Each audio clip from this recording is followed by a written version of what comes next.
ಯೋಗ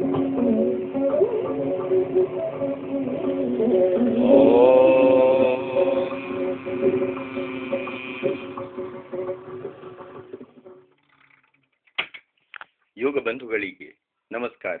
ನಾವು ಈ ಹಿಂದೆಯೂ ಕೂಡ ಆಹಾರದ ರೀತಿ ನೀತಿಗಳು ಇವುಗಳ ಬಗ್ಗೆ ಬಹಳಷ್ಟು ವಿಚಾರಗಳನ್ನು ತಿಳಿದುಕೊಂಡಿದ್ದೇವೆ. ಈ ದಿನವೂ ಕೂಡ ಈ ಬಗ್ಗೆ ವಿಚಾರಗಳನ್ನು ಮುಂದುವರಿಸಲು ಪ್ರಯತ್ನಿಸೋಣ. ನಿಜವಾಗಿ ನೋಡಿದರೆ ಜಿಹ್ವಾಲೋಲುಪತೆಯಿಂದ ಅತಿಭೋಜನ ಮಾಡುವುದು ಸರ್ವನಾಶದ ಹಾದಿಯೇ ಸರಿ. ಅತಿಭೋಜನದ ದೋಷಗಳನ್ನು ಮನು ಮಹಾರಾಜನು ಈ ರೀತಿ ವರ್ಣಿಸುತ್ತಾನೆ. ಅನಾರೋಗ್ಯಮನಾಯುಷ್ಯ ಮಸ್ವರ್ಗ್ಯಂ ಚಾತಿ ಭೋಜನಂ ಅಪುಣ್ಯಂ ಲೋಕವಿದ್ವಿಷ್ಟಂ ತಸ್ಮಾತ್ ತತ್ಪರಿವರ್ಜಯೇತ್. ಅಂದರೆ ಅತಿಭೋಜನವು ಅನಾರೋಗ್ಯಕರವಾದುದು, ಆಯಸ್ಸನ್ನು ಕ್ಷೀಣಿಸುವಂತಹದು, ದುಃಖಮಯವಾದುದು, ಪಾಪಮಯವಾದುದು, ಲೋಕದಲ್ಲಿ ವಿದ್ವೇಷವನ್ನು ತರುವಂತಹದು. ಆದುದರಿಂದ ಅದನ್ನು ಸರ್ವಥಾ ತ್ಯಜಿಸಬೇಕು.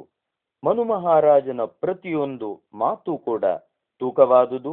ಅತಿಭೋಜನದ ಈ ದೋಷಗಳನ್ನು ಗಮನದಲ್ಲಿಟ್ಟುಕೊಂಡು ಶರೀರಕ್ಕೆ ಬೇಕಾದಷ್ಟು ಮಾತ್ರ ಮತ್ತು ತನಗೆ ಅರಗಿಸಿಕೊಳ್ಳಲು ಶಕ್ತಿ ಇರುವಷ್ಟು ಮಾತ್ರ ಸಾತ್ವಿಕಾಹಾರವನ್ನು ಸೇವಿಸಬೇಕಾದುದು ಯೋಗ ಮಾರ್ಗಿಗೆ ಪರಮಾವಶ್ಯಕ.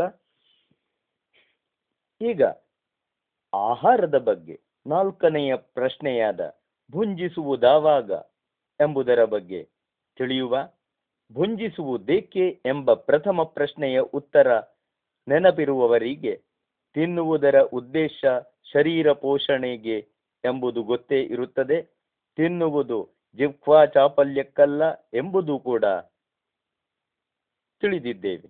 ಅಂದ ಮೇಲೆ ಈ ನಾಲ್ಕನೆಯ ಪ್ರಶ್ನೆಯ ಉತ್ತರ ಚೆನ್ನಾಗಿ ಹೊಟ್ಟೆ ಹಸಿದಿರುವಾಗ ಎಂಬುದೇ ಆಗಿರುತ್ತದೆ. ದೌರ್ಭಾಗ್ಯದಿಂದ ಇಂದು ಸಭ್ಯ ಸಮಾಜಕ್ಕೆ ಈ ಸಾಧಾರಣ ವಿಷಯವೂ ಕೂಡ ನೆನಪಿನಲ್ಲಿರುವುದಿಲ್ಲ.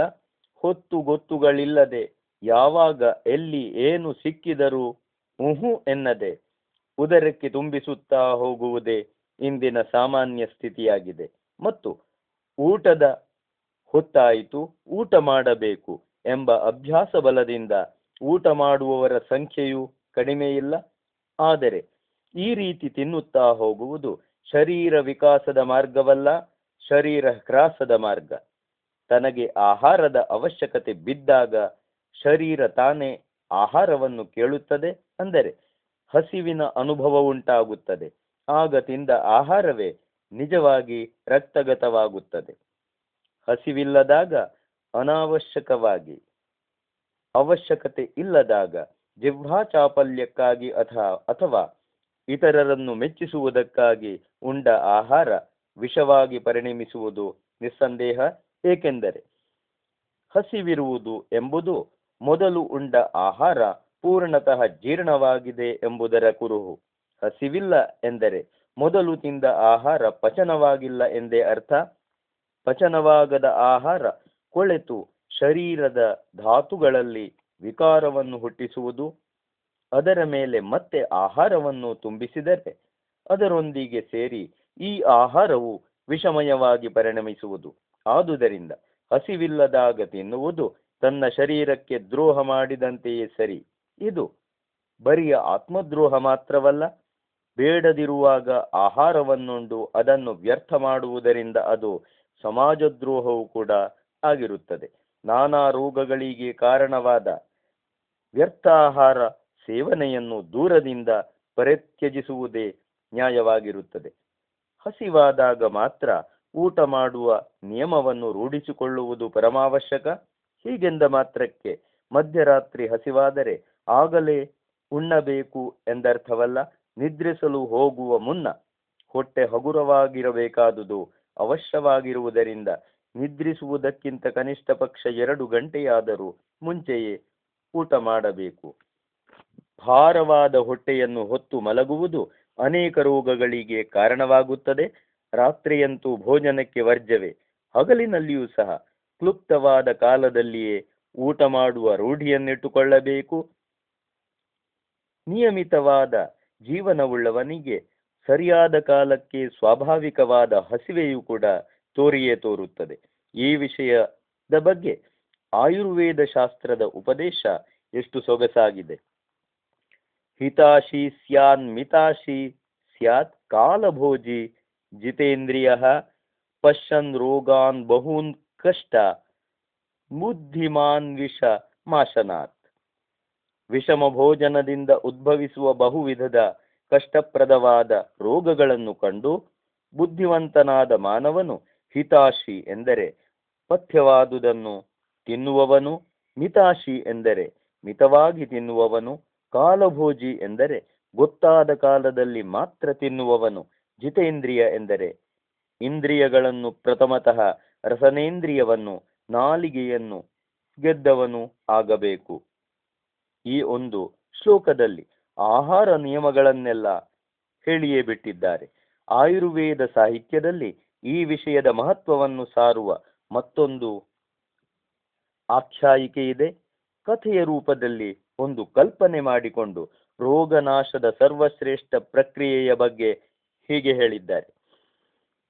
ಚರಕಾಚಾರ್ಯರಿಗೆ ತಮ್ಮ ಕೃತಿಯಾದ ಚರಕ ಸಂಹಿತೆಯಿಂದ ಮಾನವ ಲೋಕಕ್ಕೇನು ಲಾಭ ಸಿಕ್ಕಿದೆ ನೋಡಬೇಕು ಎಂಬ ಬಯಕೆ ಹುಟ್ಟಿತಂತೆ. ಅವರು ಒಂದು ಪಕ್ಷಿಯ ರೂಪ ಧರಿಸಿ ವೈದ್ಯರುಗಳ ಮನೆಗಳಿಗೆ ಕ್ರಮವಾಗಿ ಹೋಗಿ ಕೋರು ಕೋರು ಎಂದು ಕೂಗಿದರಂತೆ. ಬಹುಮಂದಿ ವೈದ್ಯರು ಹಕ್ಕಿಯ ಕೂಗಿಗೆ ಅರ್ಥವೇನು ಎಂದು ಸುಮ್ಮನಿದ್ದರಂತೆ. ಕೋರುಕ್ ಎಂಬ ವಾಕ್ಯಕ್ಕೆ ಯಾರು ಆರೋಗ್ಯಶಾಲಿ ಎಂಬ ಅರ್ಥವಿದೆ. ಈ ಪದಾರ್ಥವನ್ನರಿಯುವಲ್ಲಿ ಒಬ್ಬ ವೈದ್ಯನು ಮಕರಧ್ವಜಭುಕ್ ಎಂದರೆ ಮಕರಧ್ವಜವನ್ನು ತಿನ್ನುವವನು ಆರೋಗ್ಯವಂತ ಎಂದನಂತೆ. ಇನ್ನೊಬ್ಬನು ಚವನಪ್ರಾಶಭುಕ್ ಎಂದರೆ ಚವನಪ್ರಾಶವನ್ನು ತಿನ್ನುವವನು ಆರೋಗ್ಯಶಾಲಿ ಎಂದನಂತೆ. ಇನ್ನೊಬ್ಬನು ಸ್ವರ್ಣಭಸ್ಮಭುಕ್ ಎಂದರೆ ಸ್ವರ್ಣಭಸ್ಮವನ್ನು ತಿನ್ನುವವನು ಆರೋಗ್ಯವಂತ ಎಂದನಂತೆ. ಈ ಉತ್ತರಗಳನ್ನು ಕೇಳಿದ ಚರಕಾಚಾರ್ಯರು, ಅಯ್ಯೋ, ಈ ಬಡಪಾಯಿಗಳು ಔಷಧ ಸೇವನೆಯನ್ನೇ ಆರೋಗ್ಯದ ಲಕ್ಷಣವೆಂದು ಭಾವಿಸಿದ್ದಾರೆ ಎಂದು ದುಃಖಿತರಾದಾಗ ಕೊನೆಗೆ ವಾಗ್ಭಟನ ಮನೆಯ ಹತ್ತಿರದ ಮರದ ಮೇಲೆ ಕುಳಿತು ಪುನಃ ಕೋರುಕ್ ಕೋರುಕ್ ಕೋರುಕ್ ಎಂದು ಕೂಗಿದರಂತೆ. ವಾಗ್ಭಟನು ಸ್ವಲ್ಪ ಆಲೋಚನೆ ಮಾಡಿ ಹಿತಭುಕ್ ಮಿತಭುಕ್ ಋತಭುಕ್ ಎಂದರೆ ಪಥ್ಯವಂತ ಸಾತ್ವಿಕಾಹಾರಿಯು ಮಿತಾಹಾರಿಯು ಮತ್ತು ನಿಯಮಾನುಸಾರ ತಿನ್ನುವವನು ಆರೋಗ್ಯವಂತನು ಎಂದು ಉತ್ತರವಿತ್ತನಂತೆ. ಚರಕಾಚಾರ್ಯರಿಗೆ ಈ ಉತ್ತರ ಕೇಳಿ ಪರಮಾನಂದವಾಗಿ ಹೋಯಿತು. ಒಬ್ಬ ವಾಗ್ಭಟನಾದರೂ ಚರಕ ಸಂಹಿತೆಯ ರಹಸ್ಯವನ್ನರಿತನಲ್ಲ ಎಂದು ಸಂತೋಷಪಟ್ಟರಂತೆ. ಚರಕಾಚಾರ್ಯರ ಪಕ್ಷಿರೂಪಿ ಧಾರಣೆ ಕವಿಕಲ್ಪನೆ ಮಾತ್ರ.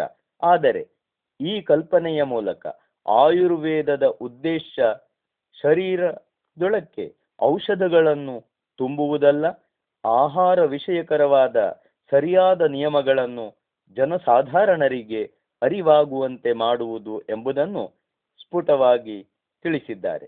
ಏಕೆಂದರೆ ಆಹಾರ ಜೀವನಾಧಾರ ಮಾತ್ರವಲ್ಲ, ಪರಿಪೂರ್ಣ ಸ್ವಸ್ಥತೆಯ ತಳಹದಿಯೂ ಆಗಿರುತ್ತದೆ. ಯೋಗ ಬಂಧುಗಳೇ, ಮುಂದಿನ ಸಂಚಿಕೆಯಲ್ಲಿ ಭುಂಜಿಸುವುದು ಹೇಗೆ ಹಾಗೂ ಇತರ ವಿಷಯಗಳ ಬಗ್ಗೆ ತಿಳಿದುಕೊಳ್ಳಲು ಪ್ರಯತ್ನಿಸೋಣ. ಓಂ